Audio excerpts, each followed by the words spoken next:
தமிழ்த்திரை உலகில் மறக்க முடியாத குணச்சித்திர நடிகர் ராஜேஷ் இன்று காலமானார். திரையுலகையே அதிர்ச்சிக்குள்ளாக்கியது. இறுதிக்கட்டத்துல அவரது வாழ்க்கை சிறப்பாக இல்லை என்று தன் நண்பர்களிடம் ராஜேஷ் கூறியுள்ளாராம். அவள் ஒரு தொடர்கதை படத்தில் சின்ன ரோலில் ராஜேஷ் நடித்தார். சிவாஜியின் தீவிர ரசிகர்.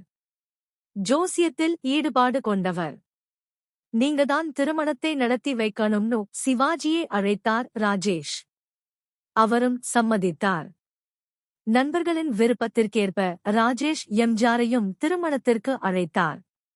அன்றைய தினம் அவர் முதல்வராக இருந்ததால் நிறைய அரசு அலுவல்கள் இருந்தன.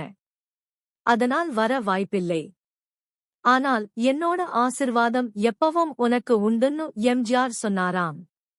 அதே நேரத்தில் சிவாஜிக்கும் கல்யாணத்திற்கு போவதற்கான வாய்ப்புகள் குறைவாகவே இருந்ததாம். எம்ஜிஆர் கல்யாணத்து அன்று ராஜேஷை போய் சந்திக்க வேண்டும் என்பதால் காலை 6:30 மணிக்கு திடீர்னு கிளம்பி அவர் வீட்டுக்கு போய் சந்தித்து ஆசிர்வாதம் பண்ணிவிட்டு ஒரு சூட்கேஸை கொடுத்தாராம். அதில் 5 லட்சம் ரூபாய் இருந்ததாம். ராஜேஷ் அதுவரை எம்ஜிஆர் மீது வைத்திருந்த ஒரு நம்பிக்கை தூள் தூளாக போனதாம். சிவாஜியும் அன்றைய தினம் ஷூட்டிங் இருந்ததால் கல்யாணத்திற்கு வர முடியவில்லை என்ற தகவலை சொல்லிவிட்டாராம். மேற்கண்ட தகவலை பிரபல மூத்த பத்திரிகையாளர் திண்டுக்கல் வெங்கடேஷ் தெரிவித்துள்ளார். நடிகர் ராஜேஷ் ஆசிரியராக இருந்து அந்த வேலையை சினிமா மோகத்தால் உதறித்தள்ளிவிட்டு நடிக்க வந்தவர். இவரது தமிழ் உச்சரிப்பு வெகு நேர்த்தியாக இருக்கும். நடிகர் SSR-க்கு பிறகு இவரது வசன உச்சரிப்புதான் அழகு.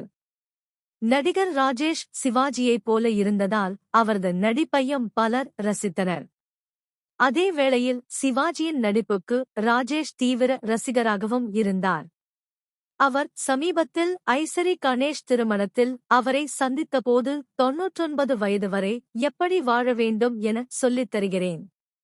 வீட்டுக்கு வாங்க என்றும் தெரிவித்து இருந்தாராம்.